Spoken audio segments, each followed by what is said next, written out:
expositions que vous avez vues, que vous allez voir, est l'occasion de leur rendre hommage, de mieux les faire connaître et j'espère aussi de les aider.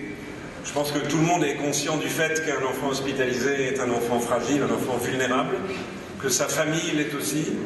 C'est vrai pour des enfants qui sont hospitalisés quelques jours, une petite intervention chirurgicale. C'est vrai bien évidemment aussi pour les enfants qui sont malheureusement longuement hospitalisés. On peut penser à des enfants par exemple atteints de cancer. Tous ces enfants ont besoin d'aide. Certes, ils ont besoin d'aide de la médecine, mais ils ont besoin d'aide d'une médecine plus large, plus globale que celle que nous pouvons offrir en tant que techniciens des soins.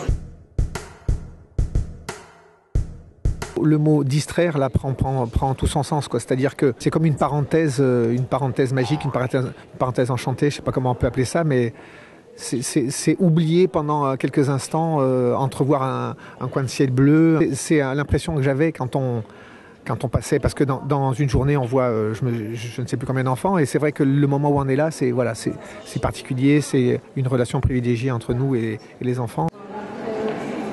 Les gens. Mais les médecins s'adressent mais à 100% aux enfants, à 100% aux soignants, à 100% aux familles. C'est-à-dire on commence avec une sourire. Le sourire, c'est une invitation de jouer, une invitation de rencontrer. C'est aussi cette connexion entre nous, le sourire, le rire, la complicité, ces blagues qu'on se fait derrière le dos de l'autre. Je veux dire, et puis même avec les enfants, souvent on est en complicité pour faire une farce aux soignants. Ou bien des soignants qui vont préparer des seringues pleines d'eau et quand les clowns arrivent, nous arroser. Donc il y a un vrai village, on est des fous de village et on est fiers d'être des fous de village. Cette association, elle m'a touché dans le sens aussi où tout ce qui touche à l'enfance me touche.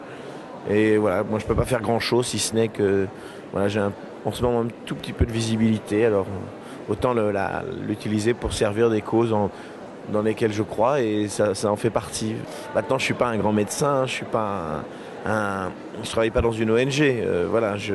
Mais voilà, modestement, si on a une petite utilité, bah écoutez, ça rend la vie plus agréable, plus douce, ça c'est sûr. La photographie, c'est d'abord prêter attention aux gens, c'est les regarder. Et les regarder dans des situations où des fois ils sont difficiles. Hein. Il y a des enfants, le professeur Fischer l'évoquait tout à l'heure, il y a des enfants abîmés par la maladie. C'est souvent des enfants qui sont privés de regard.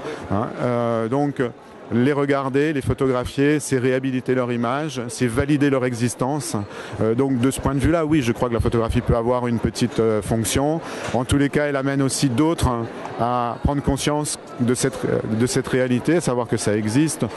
Bon, si la photographie est thérapeutique, je serais très prudent, hein. Je resterai très modeste.